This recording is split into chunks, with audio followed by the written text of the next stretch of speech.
Mahajan high school येथे उपमुख्यमंत्री अजितदादा पवार यांच्या वाढदिवसानिमित्त पूर्वसंध्येला वह्या वाटप, वृक्षारोपण व युवती संवाद कार्यक्रम संपन्न झाला। धुळे शहरातील महात्मा फुले विद्याप्रसारक संस्थेच्या तूताखालाने महाजन हायस्कूल व कैलासवासी बापूसाहेब गदमाडी गुरुजी कनिष्ठ महाविद्यालय देवपूर धुळे येथे आज दिनांक 21 जुलै 2025 रोजी 4 वाजता हायस्कूलच्या प्रांगणात राष्ट्रवादी काँग्रेस पक्षाच्या वतीने युवती संवाद मेळावा, वह्या वाटप व वृक्षारोपण कार्यक्रम संपन्न झाला। यावेळी कार्यक्रमाच्या सुरुवातीला राष्ट्रवादी युवक काँग्रेस पक्षाच्या प्रदेशाध्यक्ष ॲडव्होकेट संध्याताई सोनवणे यांचे ढोल लेझिम पथकाद्वारे भव्य असे स्वागत करण्यात आले।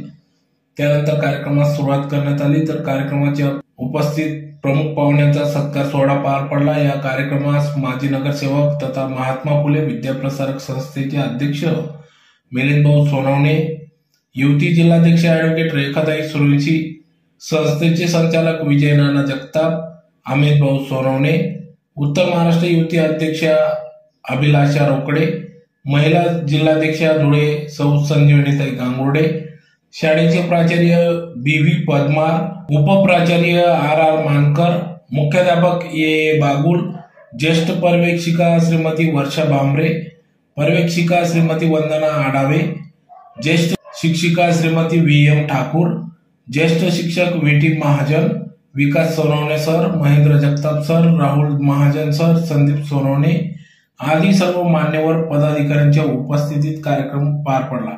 तर कार्यक्रमाच्या सुरुवातीला सुरवंशी मॅडम यांनी प्रास्ताविक केले, तर यावेळी युवती संवादातून युवतींना, विद्यार्थिनींना राष्ट्रवादी काँग्रेस पक्षाच्या प्रदेशाध्यक्ष ॲडव्होकेट संध्याताई सोनवणे, सौ रेखाताई सुरवंशी व संस्थेचे अध्यक्ष मिलिंद भाऊ सोनवणे यांनी या ठिकाणी आपले मनोगत व्यक्त केले। तर यावेळेस विद्यार्थिनींनी शिक्षणाकडे लक्ष देणे गरजेचे असून मोबाईलद्वारे शिक्षणाबाबत चांगलीच माहिती फक्त अवगत करावी, मोबाईलचा दुरुपयोग करू नये, गुड टच, बॅड टच याबाबत सतर्कता ठेवून सावधानता बाळगावी असे मनोगतातून या ठिकाणी मान्यवरांनी मार्गदर्शन केले। तर यावेळी विद्यार्थिनींना वह्या वाटप कार्यक्रम देखील घेण्यात आला। विद्यार्थ्यांना त्यांच्या शिक्षण क्षेत्रात वाव मिळावा या उदात्त हेतूने आज या महाराष्ट्राचे उपमुख्यमंत्री अजितदादा पवार यांच्या वाढदिवसानिमित्त पूर्वसंध्येला वृक्षारोपण व युवती संवाद कार्यक्रम पार पडला। यावेळी हायस्कूलच्या प्रांगणात वृक्षारोपण कार्यक्रम देखील पार पडला। तर कार्यक्रमासाठी सर्व शिक्षक, शिक्षकेतर कर्मचारी यांचे अनमोल असे सहकार्य लाभले। तर कार्यक्रमाचे सूत्रसंचालन संदीप सोनवणे सर यांनी केले।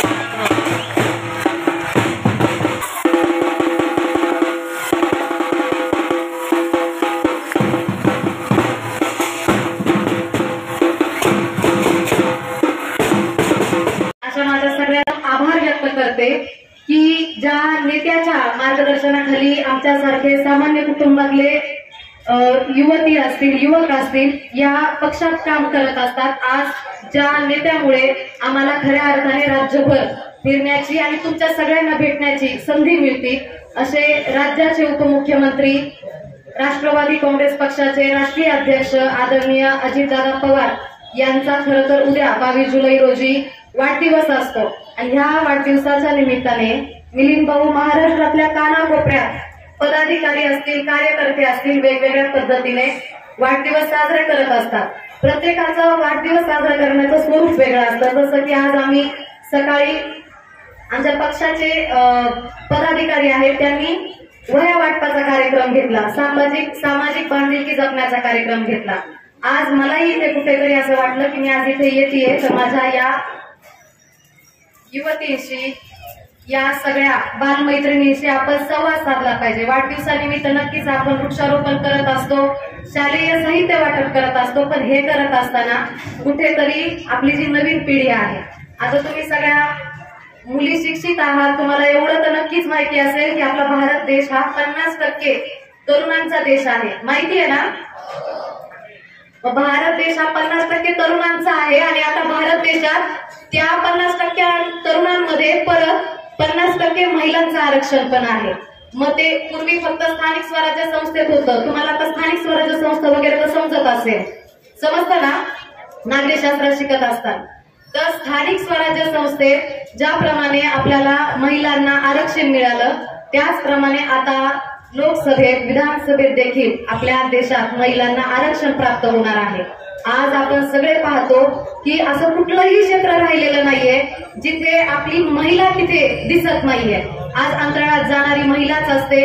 त्याचप्रमाणे आज देशाची राष्ट्रपती, देशाच्या पंतप्रधान ह्या देखील महिला होऊन गेलेल्या आहेत.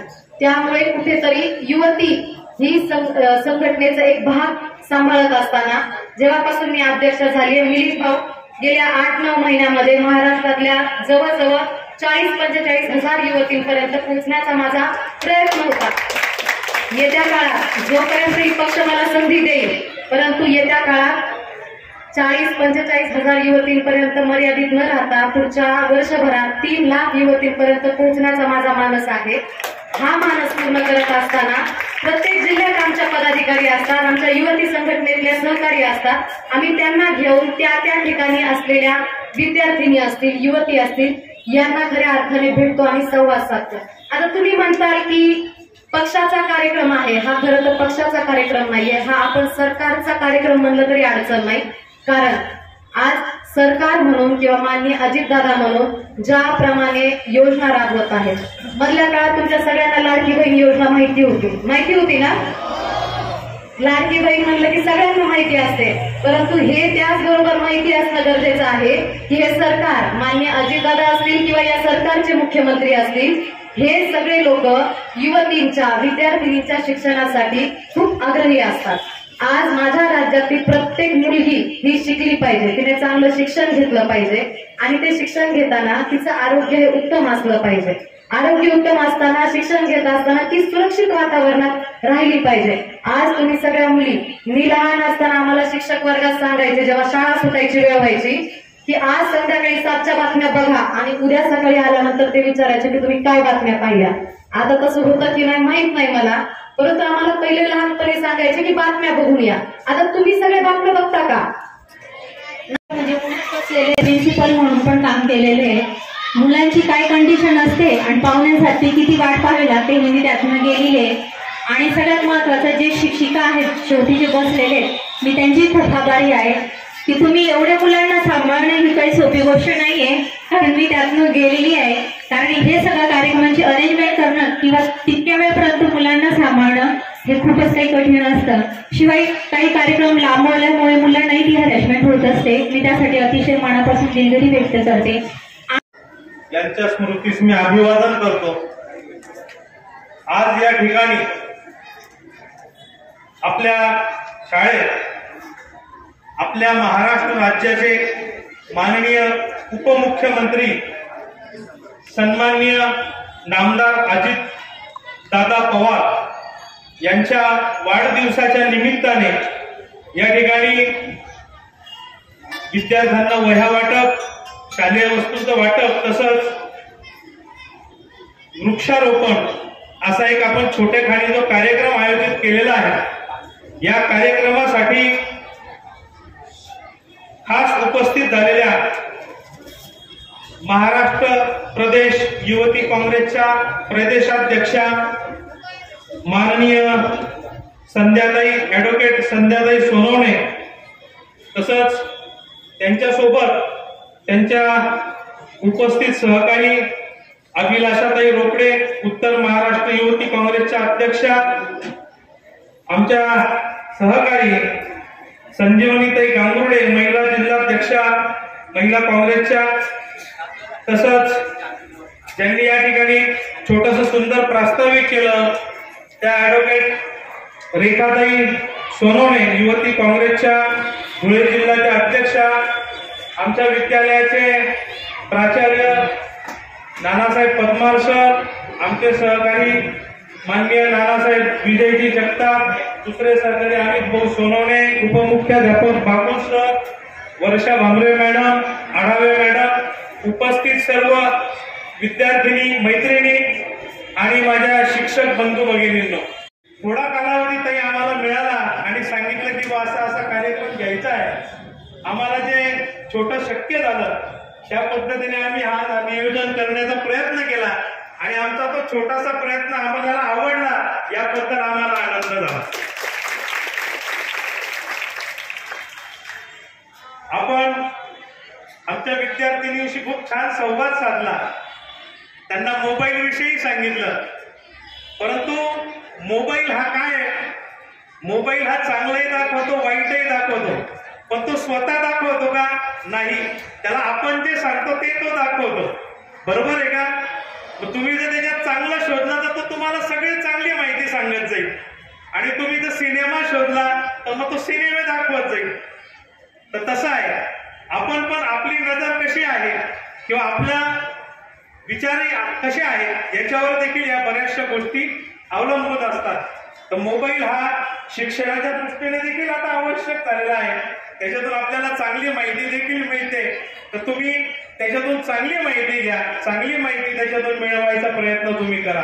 परंतु टाइमनी जी सूचना दिली ती अतिशय योग्य दिली की तो टाइम त्याचा कमी करा. मोबाईल हा कमीत कमी त्याचा वापर करा, गरजेनुसार आवश्यकतेनुसारच त्याचा वापर तुम्ही करा. दुसरा महत्वाचा मुद्दा ताई असा आहे की जसा आज तुम्ही एक चांगल्या पद्धतीने एक महाराष्ट्र राज्यात काम सुरू केलेलं आहे युवती सभेचं, युवती काँग्रेसचं एक अतिशय चांगलं काम आहे.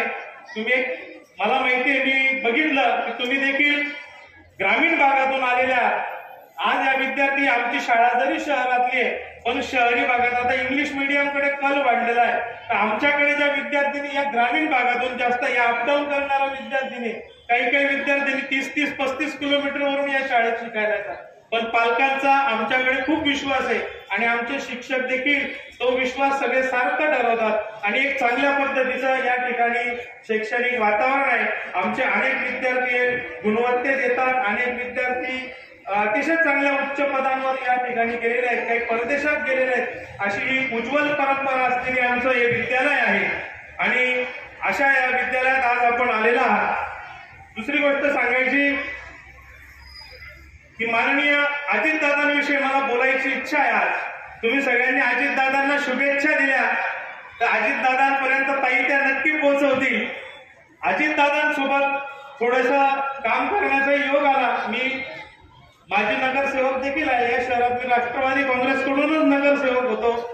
तसंच राष्ट्रवादी काँग्रेस पक्षाचा ओबीसी सेल जेव्हा स्थापन झाला तर मी 5 का 6 वर्ष ओबीसी सेलचा जिल्हाध्यक्ष म्हणून देखील काम केलं. आदरणीय भानुदासजी माळी साहेब तेव्हा प्रदेशाध्यक्ष होते, आर आबासाहेब, त्यांच्या आर पाटील साहेब माननीय, त्यांच्यासोबत देखील काम करण्याची संधी मिळाली. अजितदादांविषयी सांगतो, अजितदादांचा सगळ्यात एक मोठा गुण असेल तर तो आहे वक्तशीरपणा. अजितदादा सकाळी 6 वाजता तयार असतात. खोटं वाटेल तुम्हाला, अजितदादा आज देखील सकाळी 6 वाजता उठून तयार असतात आणि 6 वाजेला देखील त्यांना कोणी भेटायला गेलं तर ते भेटतात. एक आता मागच्या वर्षीचा किस्सा सांगतो.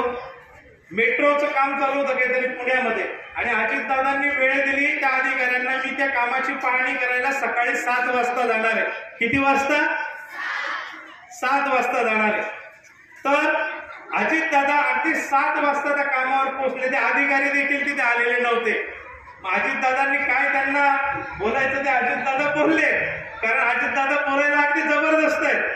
पण हा जो वक्तशीरपणा आहे हा शिकण्यासारखा आहे सगळ्यांनी. अजितदादांच्या बाबतीत अनेक अनुभव आले. अगदी एखादं काम होणार असेल तर अगदी स्पष्टपणे सांगतील हे काम होईल, आणि जर नसेल होणार किंवा काही टेक्निकल अडचण असेल तर ते देखील अगदी स्पष्टपणे सांगणार.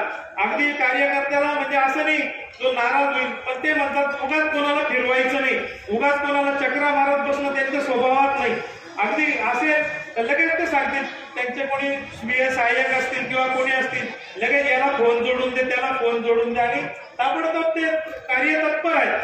अशा पद्धतीचे काम करणारा एक तडफदार नेता आपल्या महाराष्ट्राला उपमुख्यमंत्री म्हणून ते काम करत आहे.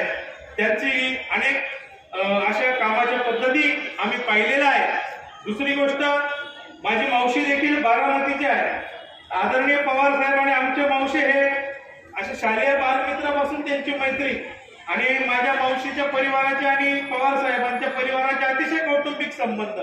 माझे मावस भाऊ आणि अजितदादा देखील सोबत शिकलेले, मराठा आपले दत्तात्रय मामा भारणे अजितदादा हे सोबत शिकलेले त्या काळामध्ये. त्यावेळेस म्हणजे माझ्या भावासोबतही 1-2 वेळा मी त्यांचं हे बघितलं. त्यांच्याकडे काही कार्यक्रम असताना अजितदादा त्या ठिकाणी आले तर अतिशय म्हणजे लोकांमध्ये मिसळणारा, सर्वांमध्ये सहभागी होणारा अशा पद्धतीचा अजितदादा हा एक नेता आहे महाराष्ट्रातला.